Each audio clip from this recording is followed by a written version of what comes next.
Assalamualaikum warahmatullahi wabarakatuh. Anakku Sukarman dan Hamdani, ketahuilah bahwa Islam sangat menjaga tinggi keutuhan sebuah keluarga, menjaga silaturahim, menjaga agar tidak terjadi konflik, pertikaian, perpecahan di dalam sebuah keluarga. Maka itu dalam Islam dikenal ada namanya keluarga yang sakinah, mawaddah, warahmah. Sakinah itu artinya keluarga yang memiliki ketenangan, kedamaian, dan itu kuncinya wujud sejahtera dan kebahagiaan bagi mereka yang mampu mewujudkan kedamaian dalam rumah tangga. Kedamaian kuncinya adalah yaitu mawaddah warahmah.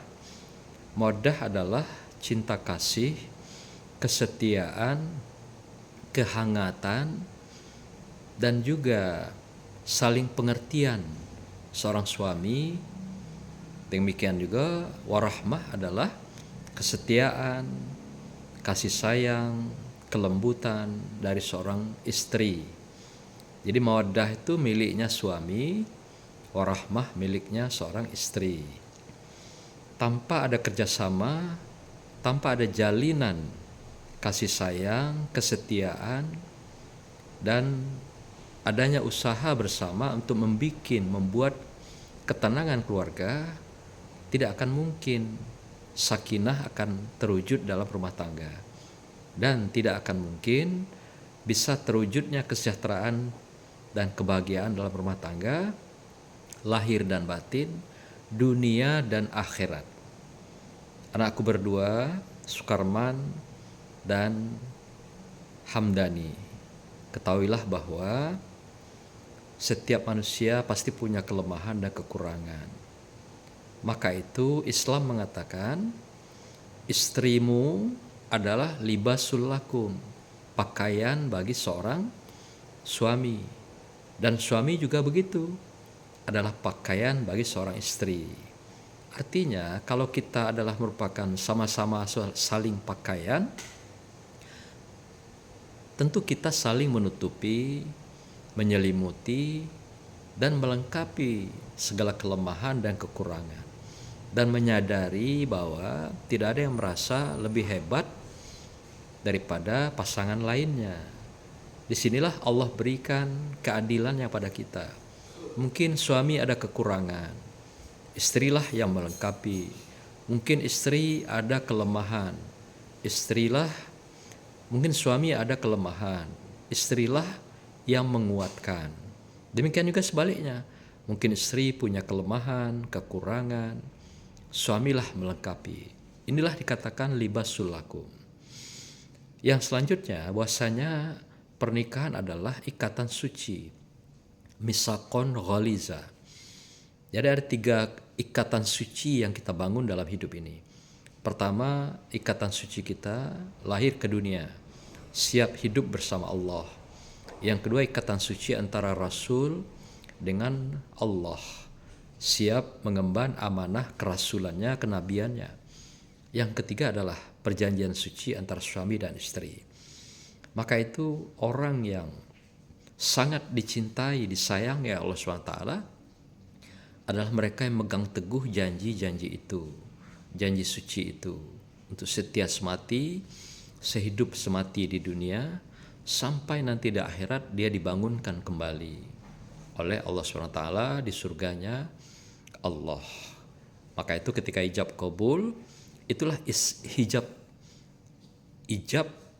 sekaligus menghijab, membuka segala apapun yang menjadi kelemahan kita, kekurangan kita, dan siap saling menutupi dalam sebuah perjanjian yang suci itu. Oleh karena itu, ikatan suci ini amanah Allah kepada kita semua, agar kita jaga dalam sepanjang kehidupan. Jangan pernah dia dicederai, dihianati, dilukai. Tentu agar kita saling mengerti, saling menahan emosi, saling menunjukkan adanya kesabaran, dan keikhlasan akan kekurangan diri kita masing-masing. Tidak ada manusia yang sempurna. Kalau kita menagih suami sesempurnanya, seeloknya, sebaiknya, semampunya, pokoknya hebat segala hal, tidak mungkin. Demikian juga suami meminta pada istri harus sempurna, harus lengkap, harus cukup, juga tidak mungkin. Karena Allah sudah berikan fitrahnya pada kita semua, di samping punya kelebihan juga punya kekurangan. Oleh karena itu anak-anakku berdua, rajutlah kembali hubungan yang sudah retak kemarin. Karena walaupun bagaimana perceraian, perpisahan itu suatu yang halal di sisi Allah, tapi adalah sesuatu yang sangat dibenci, dimurkai oleh Allah Subhanahu wa ta'ala.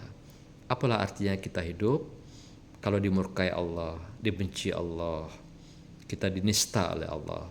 Sementara setiap orang membutuhkan keridhaan Allah. Setiap orang mendambakan kasih sayang Allah, cinta Allah.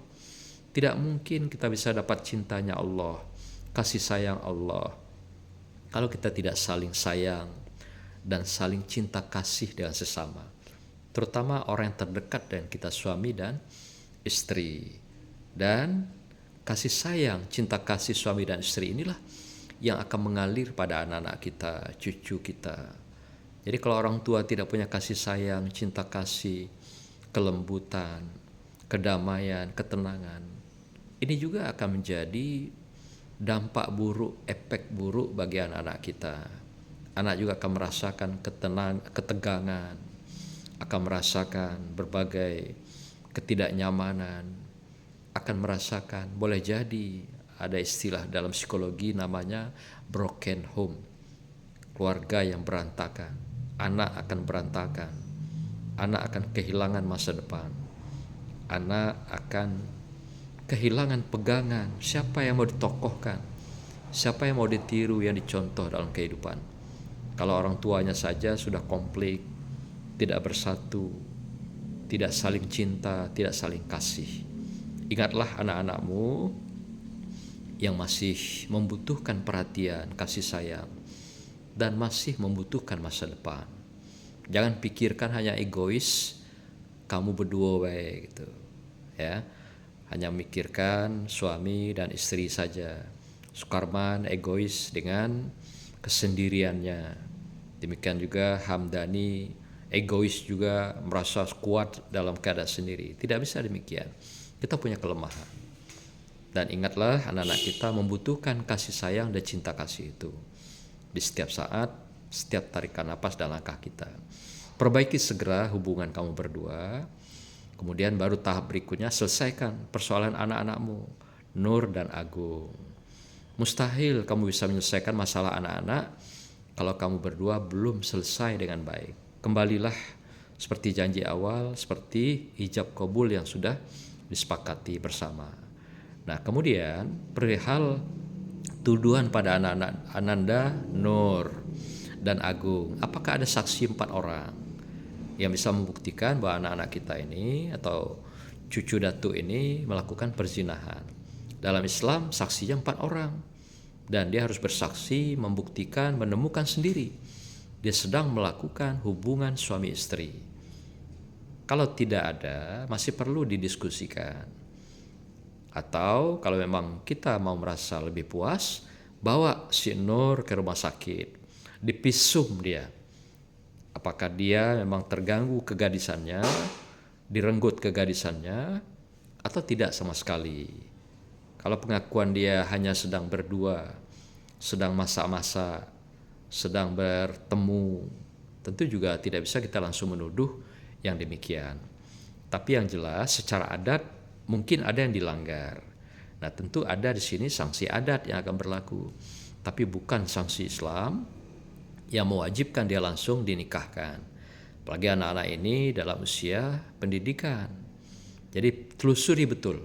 Jangan sampai kita mengambil sikap penyesalan terhadap anak-anak atau cucu datuk berdua ini gitu ya. Kalau memang kurang puas, pisum secara kesehatan di rumah sakit. Karena menuduh orang berzina itu Harus ada saksi 4 orang dalam Islam. Nah, coba Ananda nanti telusuri kembali, didudukkan secara kepala dingin, hati yang lapang. Tidak bisa dengan emosional, kemarahan. Ambillah hikmah itu semua adalah sebagai peringatan Tuhan kepada Ananda berdua yang saat ini memutuskan tali silaturahim antara suami dan istri. Ya, semoga pesan Datu ini akan menjadi masukan, pemikiran bagi Ananda berdua. Semoga Allah ridhoi Ananda berdua kembali menjadi suami istri yang baik, yang solehah dan soleh. Demikian juga menjadi keluarga yang sakinah, mawaddah, warahmah. Barakallah. Wassalamualaikum warahmatullahi wabarakatuh.